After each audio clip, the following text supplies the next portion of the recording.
Hola, mi nombre es Rana Lucín, soy de Siria y vivo en Barcelona desde hace 10 años. En 2017 he obtenido el título de doctora en la Universidad de Barcelona por realizar una tesis sobre Barcelona en reconstrucción, espacios públicos de posguerra, que fue el título general utilizando como modelo representativo la apertura de la Avenida de la Catedral entre 1939 y 1958. Hoy me gustaría presentar un resumen sobre este tema y ojalá que sea útil para los interesados.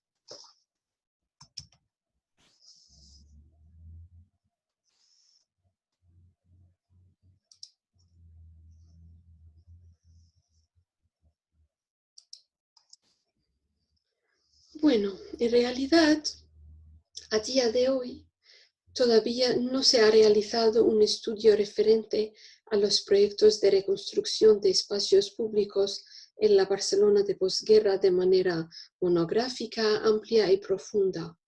Entonces, mi principal objetivo ha sido analizar las estrategias de reconstrucción e intervención realizadas por el Ayuntamiento de Barcelona en el espacio público de la ciudad, aprovechando la coyuntura de la destrucción provocada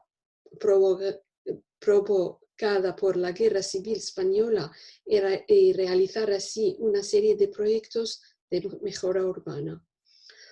Otros objetivos son estudiar la gestión y nueva organización municipal en el periodo de posguerra, las medidas adoptadas para llevar a cabo las obras de reparación y reconstrucción del patrimonio municipal dañado por el conflicto y las prioridades en los proyectos de reconstrucción, analizar en profundidad el proyecto de apertura y urbanización entre 1939 y 1958 de la Avenida de la Catedral, investigar la transformación urbana del barrio de la Catedral en relación al plan de reforma del casco antiguo y, por último, demostrar la importancia de la restauración de los conjuntos monumentales del casco antiguo que formaban parte de los espacios afectados por la guerra y su contribución a la formación del barrio gótico. Primero, como sabemos, España entró en guerra en el año 1936 tras un golpe de Estado militar contra el gobierno republicano y tuvo enormes consecuencias en cuanto a bajas personales, movimientos de refugiados y destrucción territorial y urbana. En el caso de Barcelona, los bombardeos que sufrió la ciudad fueron famosos por su violencia y su persistencia, aproximadamente a lo largo de 3 años. Aquí en esta foto aérea podemos ver uno de los bombardeos del mes de marzo del 1938. En este plano podemos ver el impacto del conjunto de los bombardeos en Barcelona desde el 13 de febrero de 1937 hasta el final de la guerra. Aquí se ve que las zonas más afectadas fueron el puerto y el barrio de la Barceloneta y el centro de la ciudad.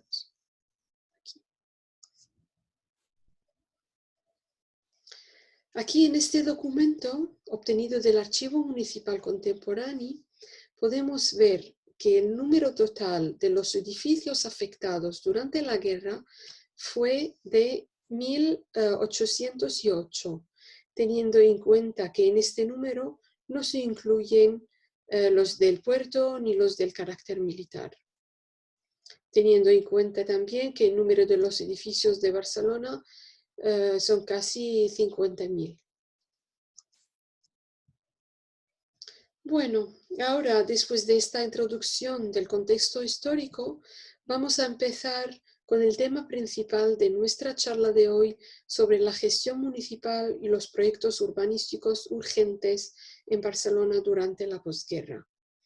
Primero, hay una cosa importante que tenemos que tener en cuenta, que el gobierno franquista nunca consideró que Barcelona llegará a ser una región devastada por la guerra, como si ocurrió con aquellas regiones que tuvieron un alto grado de destrucción y que acabaron siendo denominadas regiones adoptadas por el caudillo Franco.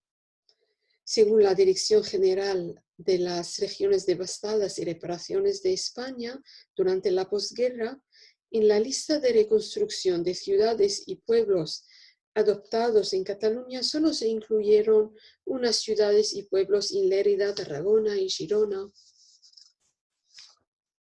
Así, la mayoría de las obras de reconstrucción de las zonas devastadas de la ciudad de Barcelona pasaron a ser gestionadas por el ayuntamiento, excepto una parte de los proyectos de reconstrucción que fueron realizados por otras corporaciones, como la Diputación de Barcelona, o aquellos proyectos de reparación de edificios de carácter religioso o militar que fueron realizados por el Ministerio de Gobernación bajo la Dirección General de las Regiones Devastadas. Una vez se terminó la guerra, el nuevo equipo del ayuntamiento franquista estaba formado por una amalgama de antiguos partidarios de la monarquía, falangistas y algo regionalista.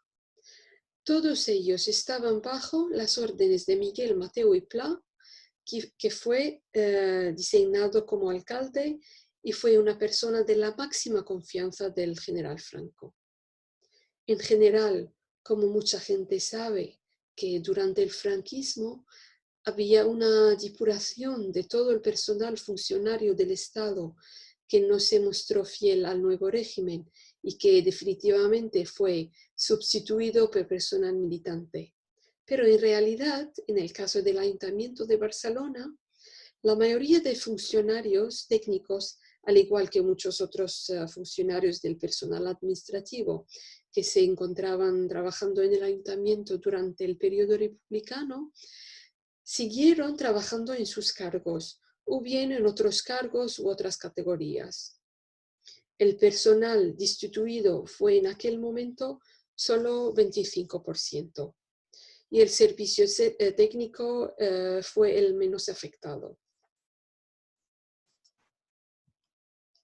Al observar las listas publicadas en los escalafones del personal del ayuntamiento que se encontraron archivados en el Archivo Municipal Contemporáneo desde los años 1939 hasta finales de los 50, podemos ver que las fechas del ingreso al servicio del ayuntamiento de los arquitectos e ingenieros fue anterior al año 1930. El cambio ocurrió solo con los cargos.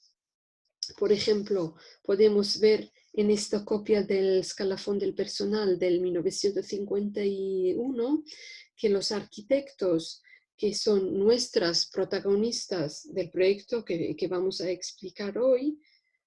Un momento, voy a ampliar la pantalla.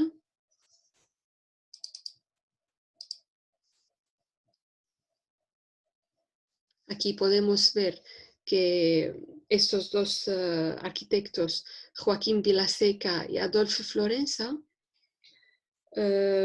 las fechas del ingreso al servicio técnico fue 1914 y 1921. Y también se ve que la mayoría de los arquitectos son antiguos.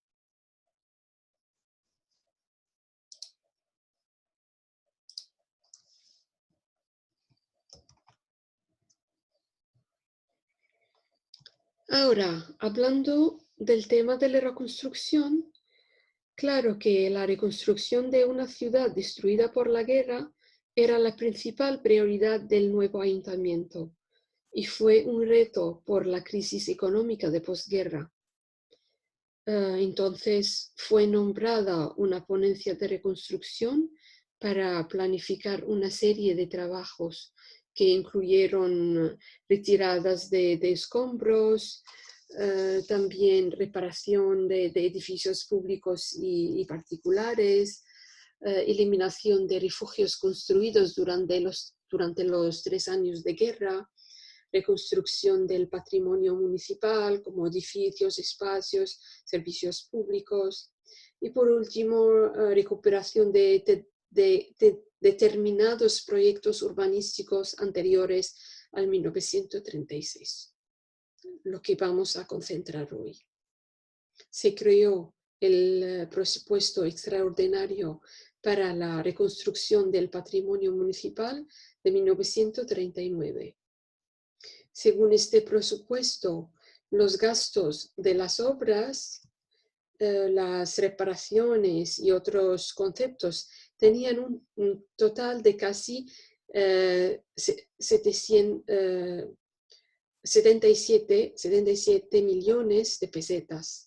Miguel Mateo y Pla, el teniente de alcalde y el teniente de alcalde de Hacienda, hubieron de negociar y utilizar todas sus influencias personales y políticas para conseguir buena parte del dinero necesario. Al final se podía conseguir casi 50 millones del Banco de España. Las obras y urbanización en zonas devastadas por la guerra tenían prioridad y sobre todo los barrios que sufrían mayor destrucción, que son la Barceloneta, el casco antiguo, que fueron los principales barrios.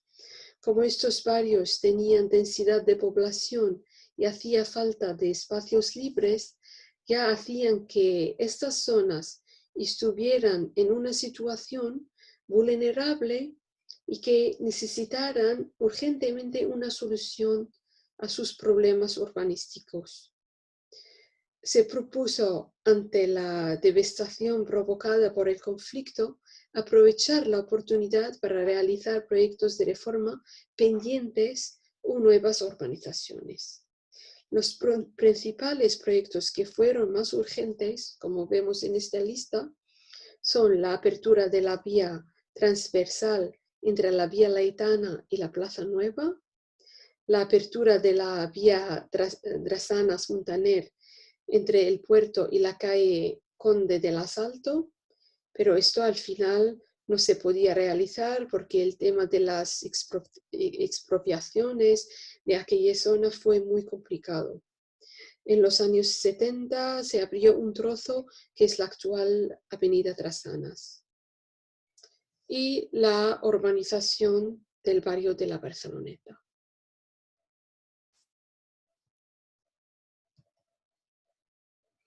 El proyecto de apertura de la Avenida de la Catedral, que se realizó tras la guerra en el barrio de la Catedral, formaba parte de proyectos y ideas de los años anteriores, como tenía pensado el Ayuntamiento de Barcelona desde finales del siglo XIX.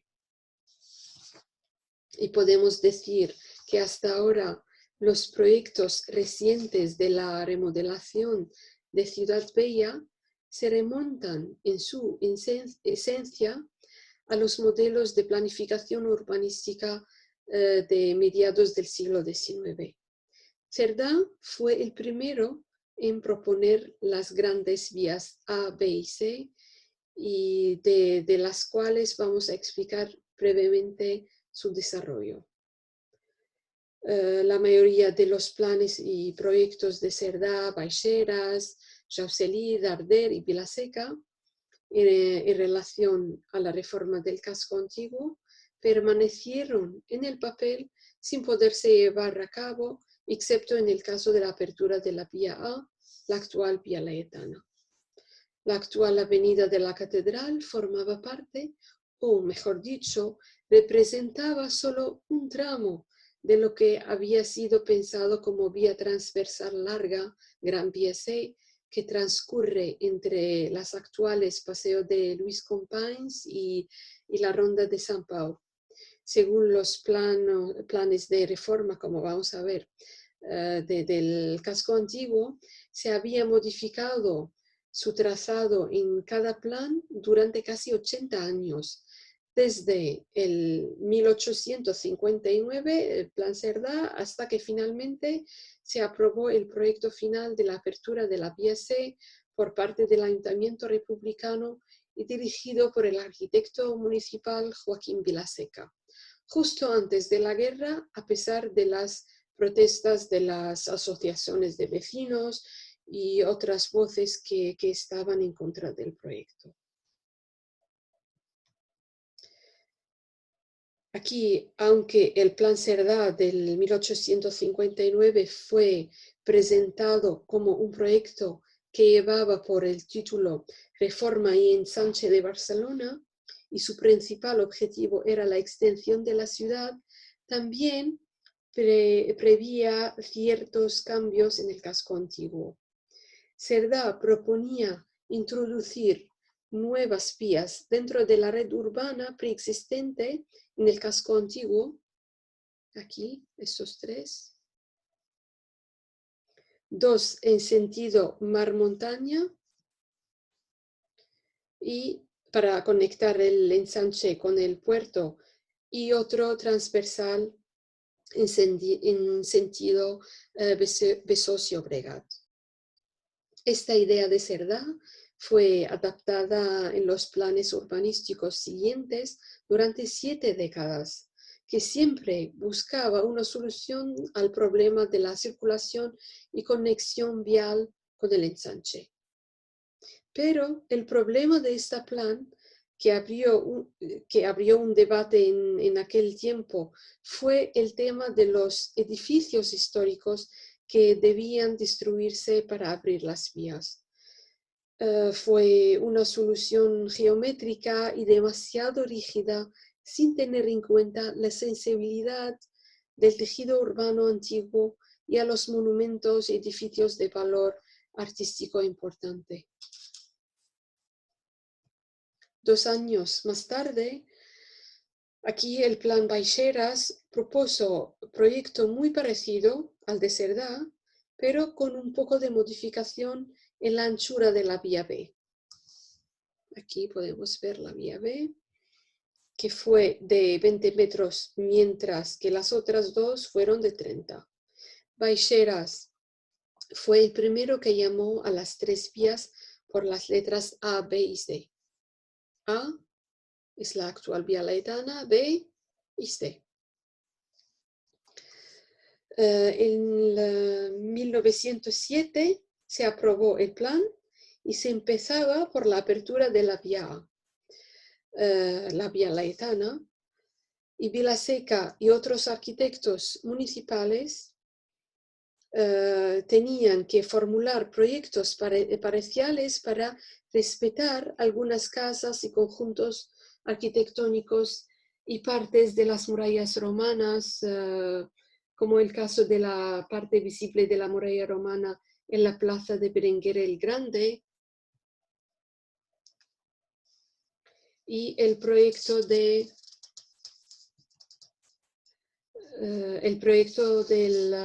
traslado del antiguo palacio Clariana Padillas y reconstruirlo donde está la actual Plaza del Rey. La apertura de Vía Laietana de verdad creó un intenso debate y provocó un conflicto entre los partidarios a su favor y en su contra. En varios textos de prensa solían denominarla la desgraciada Vía Laietana. Respecto al Plan Jausselí, este es el Plan Jausselí, que fue diferente por el hecho de ofrecer una solución interesante desde el punto de vista morfológico, como un modelo viario basado en un sistema de diagonales y rondas con carácter monumental a través del diseño de espacios y monumentos representativos, plazas, paseos, jardines y avenidas. Aquí podemos ver plaza, paseo, paseo. Este plan permanecía en el papel, pero ha dado inspiraciones a otros arquitectos en el diseño de futuros espacios y puntos de enlaces. Aquí el plan Darder se cambió el recorrido y se divide la Gran Vía C en 2 tramos. Es un cambio muy importante. Aquí quería evitar las duras destrucciones ocurridas con la vía A. Y la vía B se cortó y se modificó bastante. Aquí. Ahora llegamos al plan Vilaseca del 1930, que estudiaba los antecedentes de los planes anteriores y buscaba una solución que garantiza la armonía entre la idea de facilitar la circulación y la conexión por un lado y proteger los edificios de valor histórico por el otro lado. El nuevo recorrido de la vía C de Vilaseca era inevitable la destrucción de algunas casas antiguas como la del antiguo gremio de zapateros frente a la catedral y otra casa de la Plaza del Pino, pero según él, la solución fue reconstruirlas en otro sitio. Este es el recorrido. Aquí podemos ver una sección transversal y la anchura es de 25 metros. En principio, se aprobó el plan por el Ayuntamiento republicano, pero se permitió exponerlo al público. Así, durante los 5 años había muchas oposiciones y el Ayuntamiento ha recibido muchas cartas enviadas por las asociaciones de vecinos, individuos que tenían propiedades, que tenían propiedades afectadas, y por el grupo GATSPAC también de arquitectos.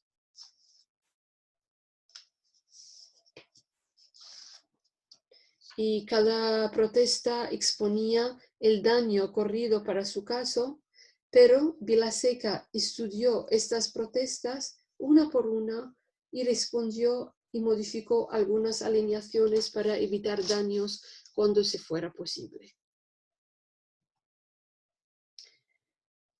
En 1935 se aprobó el proyecto de abrir solo un tramo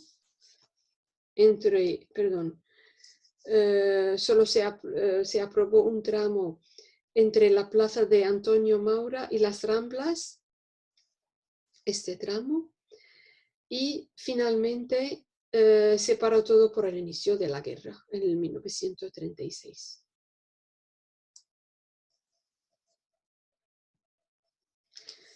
Después de la guerra, como mencionamos antes, la apertura del tramo entre la plaza de Antonio Maura y la Plaza Nueva fue entre los proyectos urgentes. Aquí en este documento municipal se dice: en el presupuesto extraordinario para la reconstrucción del patrimonio municipal perjudicado por la guerra y nueva urbanización de las zonas urbanas devastadas, se incluyen entre otras las obras de apertura y urbanización de la vía C. En el trozo comprendido entre las Plaza Nueva y Antonio Maura, según anteproyecto redactado por otro servicio en octubre del año de la Victoria 1939.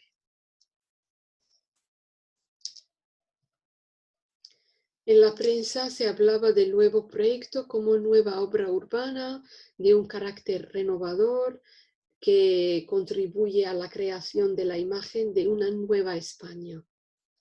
El Correo Catalán publicó un artículo, se llamaba Barcelona y sus reformas urbanas, desde la Vía Laetana hasta la puerta de Don Quijote.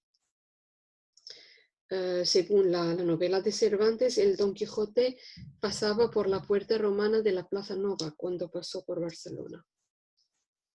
Se dice en el artículo: por aquel espíritu renovador que no es otra cosa que el asombroso genio español sabiamente recogido, conservado y puesto en continua acción por nuestro caudillo. Está realizando una gran labor restauradora en todos los órdenes. Las ideas de solventes y las distracciones de la parte de España dominadas por los marchistas se van borrando, desapareciendo rápidamente. Y por añadidura se ejecuta también obra renovadora en lo que se refiere a la construcción. Se fue publicado en el año 39. Bueno, aquí en esta vista aérea de los años 20 podemos ver cómo estaba la zona y podemos ver los edificios que luego desaparecieron. Esta zona fue entre las más perjudicadas, pero no todas las fincas estaban en estado de ruina total. Aquí, por ejemplo, en esta manzana había sobre 10 fincas completamente destruidas o en estado de ruina parcial. Aquí, por ejemplo, este edificio sí estaba muy afectado, fue derribado y se quedó el solar como plaza pequeña, que es la actual plaza de Frederic Marès y donde se ve parte de la muralla romana. Aquí.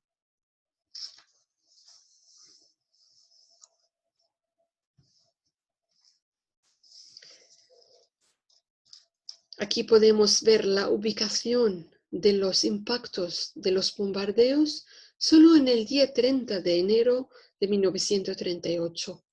La mayoría de edificios destruidos en esta zona fueron bombardeados en aquel día.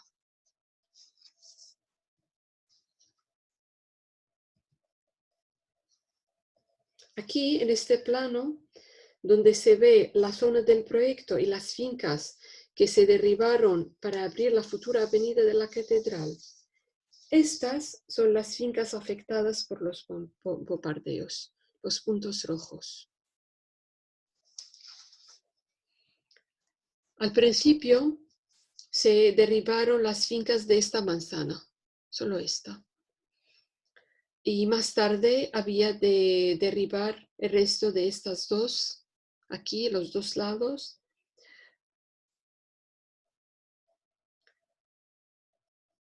Y claro, para todo esto, por el tema de las nuevas alineaciones. Y aquí en este lado, para tener visible la muralla romana. Porque estaba tapada por estas casas. Aquí se ve la Plaza Nova en 1939, justo después de la guerra.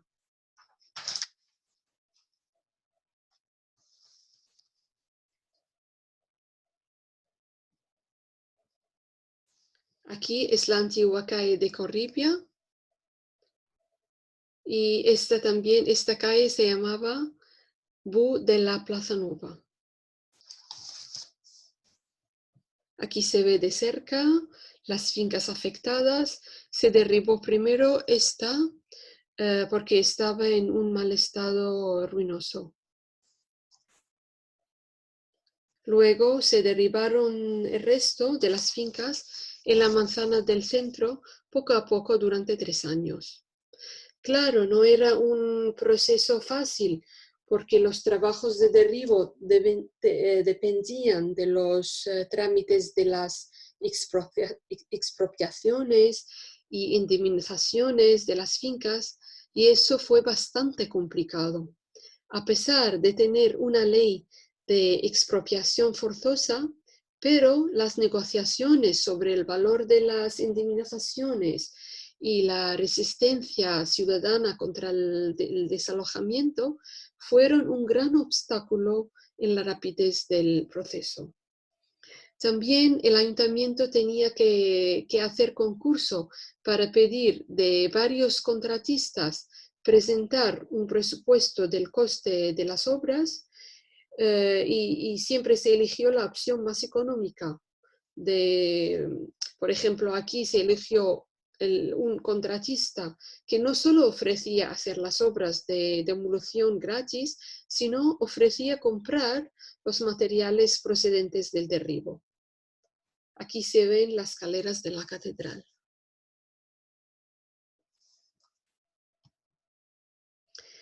En esta imagen del año 1912, es bastante antigua, desde la entrada de la catedral, podemos ver la fachada de la finca número 21 de la antigua calle Corribia. Esta es la calle Corribia y es la casa del gremio de zapateros. Vamos a hablar más tarde sobre esta casa. Aquí en esta otra imagen del año 1942, justo antes de derribar estas casas, el Departamento del Servicio de Edificios Artísticos y Arqueológicos en el Ayuntamiento, donde los encargados fueron los arquitectos Vilaseca y Florenza, este departamento decidió guardar las piedras de la fachada del gremio de zapateros y los almacenes municipales para reconstruirlas más tarde, como vamos a ver en la plaza San Felipe Neri, que también sufrió destrucciones de sus edificios por los bombardeos. Aquí, en esta otra imagen del año 1942, justo antes de derribar justo después de derribar las casas, perdón. Sí, después de derribar la manzana central y se hizo urbanización provisional para abrir la calle. Aquí al fondo podemos ver los edificios que se encontraban en el lugar donde está actualmente la avenida de Frances Cambó y que fueron derribados más tarde. Y no se abrió la vía en este trozo hasta los años 50. Empezaron a abrirlo en los años 50.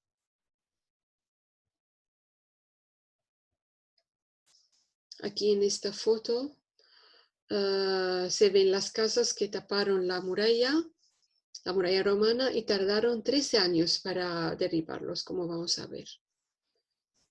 La resolución no está tan buena. Aquí, este es el proyecto con las nuevas alineaciones. En este lado había que destruir la primera línea de edificios y se decidió unificar el estilo arquitectónico de las nuevas fachadas siguiendo el modelo de dos edificios de estilo representativo de la arquitectura catalana de principios del siglo XIX. Aquí Vilaseca se encargó del nuevo diseño y se hablaron en la prensa de la importancia de tener buena calidad adecuada. Aquí en la solidaridad nacional se dice estilo arquitectónico de las casas que sean construidas frente a la catedral. Estará en armonía con el de los edificios cercanos.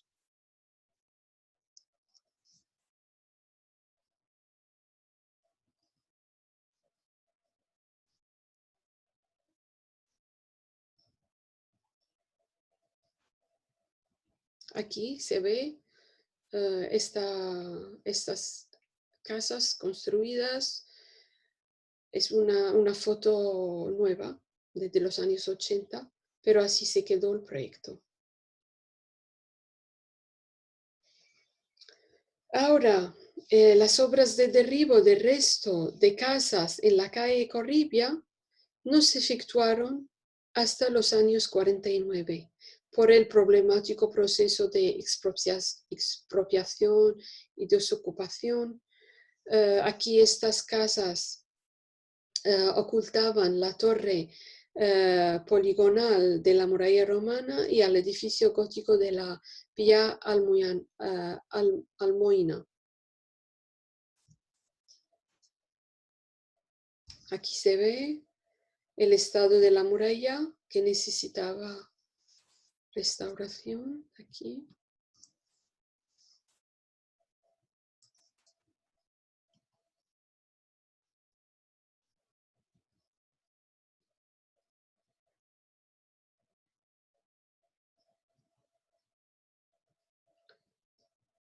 Las obras de restauración realizadas por Florenza y Vilaseca se terminaron en 1952, justo antes de la celebración del Congreso Eucarístico Internacional, que fue importante para el régimen en aquel momento.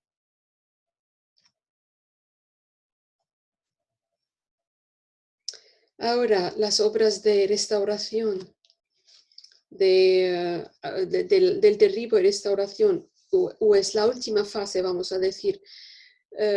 Aquí son los edificios que taparon un tramo de la muralla romana y no se podía derribarlas hasta los años 56.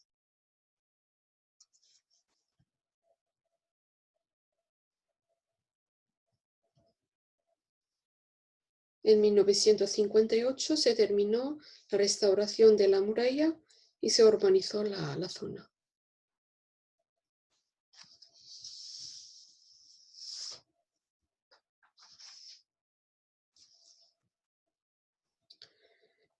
Ahora voy a hablar rápido sobre otras actuaciones relacionadas con la reforma del barrio y de la creación de una imagen atractiva desde el punto de vista urbanístico y turístico al mismo tiempo. Aquí, en este plano, como veremos, el plano representa la zona donde está la actual avenida de Francesc Cambó. Según el proyecto de reforma del casco antiguo, este trozo forma parte también de la vía C. Estos puntos refieren a las fincas afectadas por los bombardeos. Los puntos rojos estaban son edificios que estaban de estado de ruina total o parcial, y los amarillos son fincas menos afectadas que solo tenían desperfectos. Se decidió hacer prolongación de la avenida de la Catedral hasta el mercado de Santa Catarina, porque la obra realizada fue considerada solo como un tramo de la vía C transversal que se había pensado abrir en el futuro. El mercado de Santa Catarina estaba muy afectado por los bombardeos y necesitaba mucha reparación. Florenza formuló un nuevo proyecto de remodelación, sobre todo por realizar cambios en la fachada. Luego, las obras de derribo de las casas y construir otras tardaron muchos años, hasta finales de los años 70.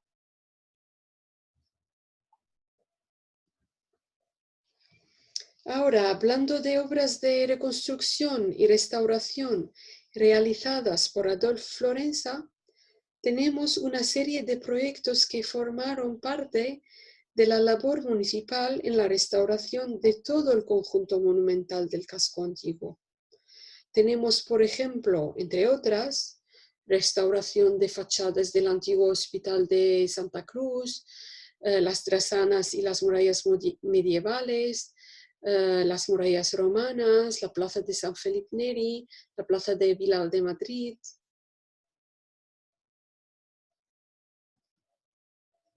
Se puede ver cómo había tiendas aquí, ocupan la fachada del Hospital de Santa Cruz en la calle Hospital.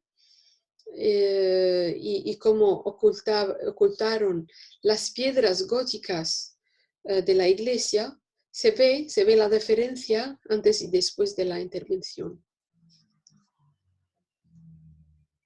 Aquí en la esquina de la calle Hospital, con la calle, se llamaba Servilló, se hicieron obras de demolición de unos edificios adosados a la fachada exterior del edificio. Aquí había edificios. El derribo total de estos edificios permitió poner a la vista las piedras originales de la antigua fachada y ganar así una nueva plaza. Se llama ahora Plaza de Canonge Colón.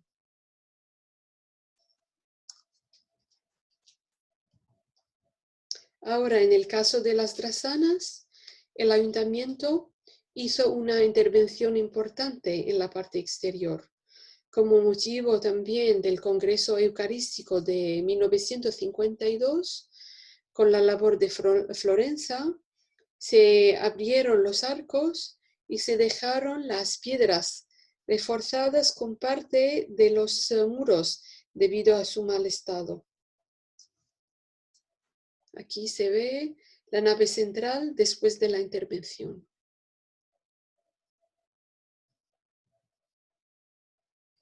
Ahora, respecto a la plaza de San Felipe Neri, antes del 1938 era mucho más pequeña que ahora. Los edificios que la delimitaban eran la iglesia de San Felipe Neri, que da su nombre, y un convento, y otras casas sencillas del siglo XIX.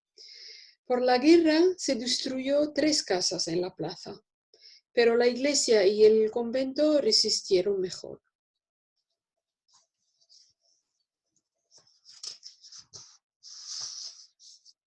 Como mencionamos antes, la fachada del gremio de zapateros, que estaba desmontada de la calle Corribia, se reconstruyó aquí.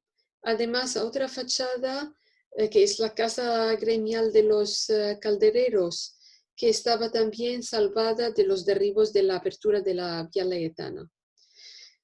Pero no se terminó todo hasta 1958.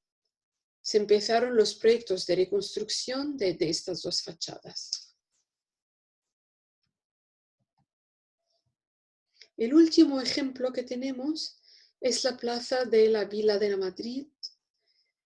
Antes de la guerra, en este espacio, donde se encuentra la actual plaza de la Vila de Madrid, había un convento que fue derribado por el ayuntamiento republicano al principio de la guerra.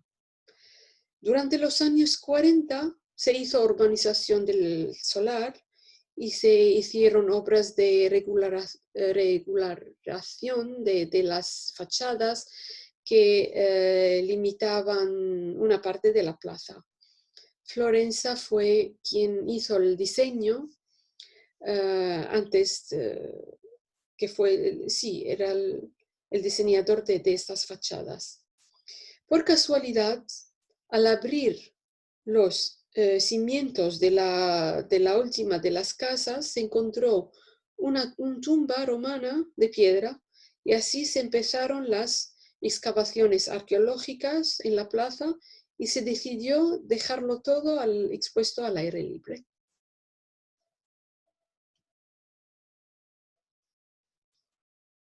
Esto es un claro ejemplo cómo Florenza se concentró en recrear nuevos espacios públicos y aprovechar la oportunidad para tener más aire y luz. A través de la creación de los espacios libres, al mismo tiempo, adoptaría en todos sus proyectos realizados preservar el carácter histórico del barrio gótico de Barcelona.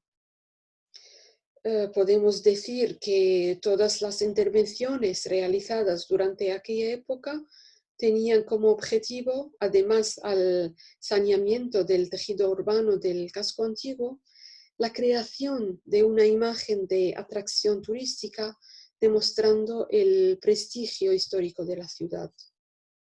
Podemos concluir también que el proceso de reconstrucción y evolución urbana de los espacios públicos de Barcelona durante el periodo de posguerra, tanto en sus puntos débiles como en sus puntos positivos, nos ha llevado a revalorizar las aportaciones generales de la administración municipal y los méritos concretos del personal técnico en la dirección de los proyectos. Gracias por escuchar. Se puede ver más detalles sobre el tema en la tesis que está publicado en el Depósito Digital de la Universidad de Barcelona.